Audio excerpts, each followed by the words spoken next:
Hi hello ನಮಸ್ತೆ, ಹೇಗಿದ್ದೀರಾ ಎಲ್ಲರೂ? ನಾನು ಮುಮ್ತಾಜ್. ಬನ್ನಿ ಇವತ್ತಿನ ರೆಸಿಪಿ ನೋಡೋಣ.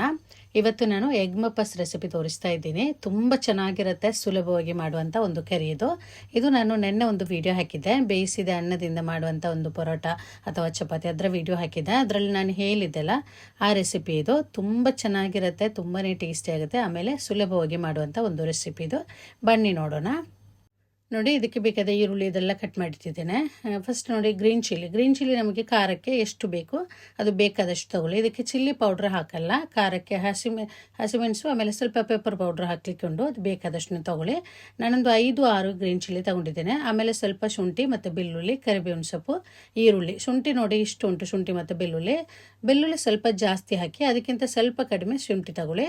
ಶುಂಠಿ ಮತ್ತು ಬೆಳ್ಳುಳ್ಳಿ ಅದು ಕಲ್ಲಲ್ಲಿ ಜಜ್ಕೊಂಡು ತಗೊಂಡ್ರಾಯ್ತು. ಈರುಳ್ಳಿ ನೋಡಿ, ನಾನಿಲ್ಲಿ 1.5 ಈರುಳ್ಳಿ ತಗೊಂಡಿದ್ದೇನೆ. ಅಂದರೆ ಒಂದು ಮೀಡಿಯಂ ಸೈಜ್ ಈರುಳ್ಳಿ ಒಂದು, ಮತ್ತು ಇನ್ನೊಂದು ಅದರ ಅರ್ಧ ಭಾಗ 1.5 ಈರುಳ್ಳಿ. ಆಮೇಲೆ ಒಂದು ಮೀಡಿಯಂ ಸೈಜ್ ಟೊಮೆಟೊ ತಗೊಂಡಿದ್ದೇನೆ. ಟೊಮೆಟೊ ಒಂದೇ ಸಾಕು, ಜಾಸ್ತಿ ಬೇಡ.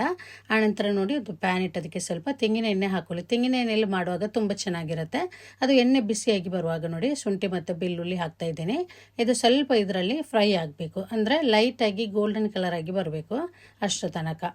ನೋಡಿ, ಅದರ ಜೊತೆಗೇ ಕರಿಬೇವಿನ ಸೊಪ್ಪು ಹಾಕಿ ಅದು ಸ್ವಲ್ಪ ಅದು ಫ್ರೈ ಆಗುತ್ತಲ್ಲ, ಆನಂತರ ನಾವು ಇದಕ್ಕೆ ಗ್ರೀನ್ ಚಿಲ್ಲಿ ಹಾಕಿದ್ರಾಯಿತು. ಇದರ ಜೊತೆಗೆ ಒಂದು 2 ಒಣಮೆಣಸು ಹಾಕ್ತಾ ಇದ್ದೀನಿ. 2 ಅಥವಾ 3 ಹಾಕ್ಬೋದು, ನಾನಿಲ್ಲಿ 2 ಹಾಕ್ತಿದ್ದೇನೆ. ನಾನು ಹೇಳ್ದಾಗೆ ಇದು ಸ್ವಲ್ಪ ಲೈಟಾಗಿ ಕಲರ್ ಚೇಂಜ್ ಆಗಿ ಬರಬೇಕು, ಇದು ಬೆಳ್ಳುಳ್ಳಿ ಮತ್ತು ಶುಂಠಿ ಎಲ್ಲ. ಆನಂತರ ನೋಡಿ, ಈರುಳ್ಳಿ ಹಾಕಬೇಕು. ಈರುಳ್ಳಿ ಹಾಕಿ ಇದು ಚೆನ್ನಾಗಿ ಸ್ವಲ್ಪ ಫ್ರೈ ಆಗಲಿ. ಜಾಸ್ತಿ ಬ್ರೌನ್ ಕಲರ್ ಆಗಬೇಕು ಆ ಥರ ಏನೂ ಇಲ್ಲ, ಚೆನ್ನಾಗಿ ಫ್ರೈ ಆಗಬೇಕು ಅಷ್ಟರ ತನಕ.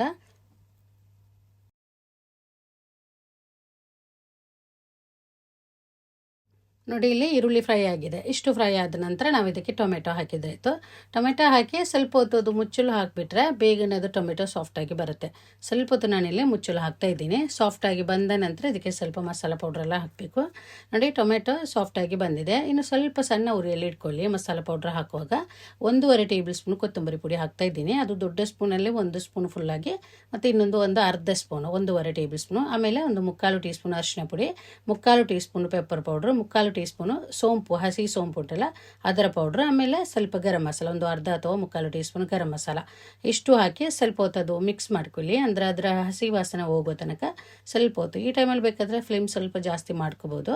ನೋಡಿ, ಈ ಥರ ಸ್ವಲ್ಪ ಅದರ ಹಸಿ ವಾಸನೆ ಹೋದ ನಂತರ ನಾವು ಇದಕ್ಕೆ 1 ಆಲೂಗಡ್ಡೆ, ನೋಡಿ 1 ಪೊಟೇಟೊ ಹಾಕಿದ್ದೇನೆ. ಅದು ಜಾಸ್ತಿ ದೊಡ್ಡ ಪೀಸಸ್ ಆಗಿ ಮಾಡೋದು ಬೇಡ, ಈ ಥರ ಕಟ್ ಮಾಡ್ಕೊಳ್ಳಿ. ಜಾಸ್ತಿ ಬೇಡ, ಒಂದೇ ಸಾಕು ಪೊಟೇಟೊ. ಅದು ಹಾಕಿ ಸ್ವಲ್ಪ ಮಿಕ್ಸ್ ಮಾಡಿಕೊಂಡು ಇದಕ್ಕೆ ನೀರು ಹಾಕಿಬಿಟ್ಟು ಇದು ಬೇಯಿಸ್ಕೋಬೇಕು. ಬೇಕಾದಷ್ಟು ಉಪ್ಪು ಹಾಕ್ಕೊಳ್ಳಿ. ನೋಡಿ, ಇದಕ್ಕೆ ನಾವು ತೆಂಗಿನಕಾಯಿ ಹಾಲು ಹಾಕಲಿಕ್ಕೆ ಉಂಟು. ನಾನಿಲ್ಲಿ ಕೋಕೋನಟ್ ಪೌಡ್ರ್ ಯೂಸ್ ಮಾಡ್ತಾ ಇದ್ದೀನಿ. ನೀವು ಒಂದು ವೇಳೆ ಫ್ರೆಶ್ ಕೋಕೋನಟ್ ಇದು ನಾವು ಕಾಯಿ ರುಬ್ಕೊಂಡು ಹಾಲು ಮಾಡೋದಾದರೆ ಅದು ಫಸ್ಟ್ ಹಾಲು ಉಂಟಲ್ಲ, ಅದು ಸ್ವಲ್ಪ ಗಟ್ಟಿ ಹಾಲು ಸ್ವಲ್ಪ ಒಂದು ಅರ್ಧ ಕಪ್ಪಿನಷ್ಟು ಅಥವಾ ಒಂದು 3/4 ಕಪ್ಪಿನಷ್ಟು ಫಸ್ಟ್ ತೆಗೆದಿಡಬೇಕು.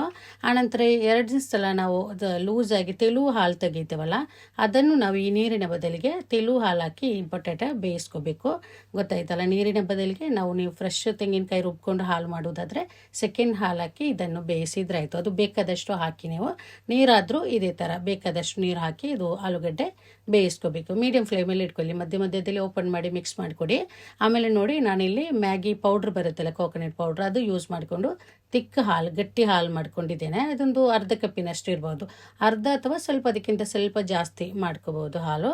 ಇದು ಹಾಲು ರೆಡಿ ಆಯಿತು. ಆಮೇಲೆ ನಂತರ ನೋಡಿ, ಮೊಟ್ಟೆ ನಾನಿಲ್ಲಿ 5 ಮೊಟ್ಟೆ ತಗೊಂಡಿದ್ದೇನೆ. ಈ ಒಂದು ಅಳತೆಯಲ್ಲಿ ನಾವು ಮಾಡುವಾಗ ಒಂದು 6 ಅಥವಾ 7 ಮೊಟ್ಟೆ ಎಲ್ಲ ಹಾಕ್ಬೋದು.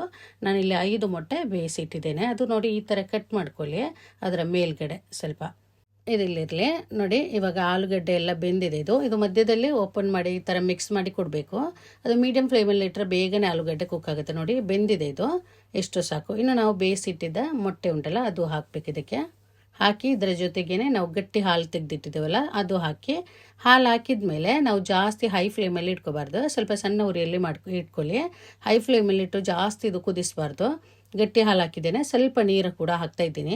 ನೀರು ಜಾಸ್ತಿ ಹಾಕ್ಲಿಕ್ಕೆ ಹೋಗ್ಬೇಡಿ, ಅಂದರೆ ಜಾಸ್ತಿ ತೆಳುವು ಆಗಬಾರ್ದು, ಸ್ವಲ್ಪ ತಿಕ್ಕಾಗಿರಬೇಕು. ಇದು ನೋಡಿ, ಇದೇ ಥರ ತೆಗಿಬೋದು. ಇದೇ ಥರ ನಮಗೆ ಸರ್ವ್ ಮಾಡ್ಕೋಬೋದು. ಇದಕ್ಕೆ ಒಂದು ಎಕ್ಸ್ಟ್ರಾ ರುಚಿ ಸಿಗ್ಲಿಕ್ಕೋಸ್ಕರ ನಾನಿಲ್ಲಿ ಸ್ವಲ್ಪ ಫ್ರೆಶ್ ಕ್ರೀಮ್ ಯೂಸ್ ಮಾಡ್ತಾ ಇದ್ದೀನಿ. ಫ್ರೆಶ್ ಕ್ರೀಮು ಹಾಕ್ಬೋದು ಅಥವಾ ಕ್ಯಾಶು ಪೇಸ್ಟ್ ಕೂಡ ಹಾಕ್ಬೋದು. ಸ್ವಲ್ಪ ಗೋಡಂಬಿ ನೀರಲ್ಲಿ ನೆನೆಸಿಟ್ಟು ಅದು ಪೇಸ್ಟ್ ಮಾಡಿಕೊಂಡು, ಒಂದು ಜಾಸ್ತಿ ಬೇಡ, ಒಂದು 7-8 ಗೋಡಂಬಿ ಅಷ್ಟು ಸಾಕಾಗ್ಬೋದು. ಫ್ರೆಶ್ ಕ್ರೀಮ್ ಆದರೆ ನೋಡಿ ಇಷ್ಟೇ ಸ್ವಲ್ಪ. ಇದು ನನ್ನ ಕೈಯಲ್ಲಿ ಇದ್ದದ್ರಿಂದ ನಾನು ಇವಾಗ ಇದಕ್ಕೆ ಹಾಕ್ತಾ ಇದ್ದೀನಿ. ಇದು ಹಾಕಿದರೆ ಇನ್ನೂ ಸ್ವಲ್ಪ ಜಾಸ್ತಿ ಚೆನ್ನಾಗಿ ರುಚಿ ಎಲ್ಲ ಚೆನ್ನಾಗಿರುತ್ತೆ.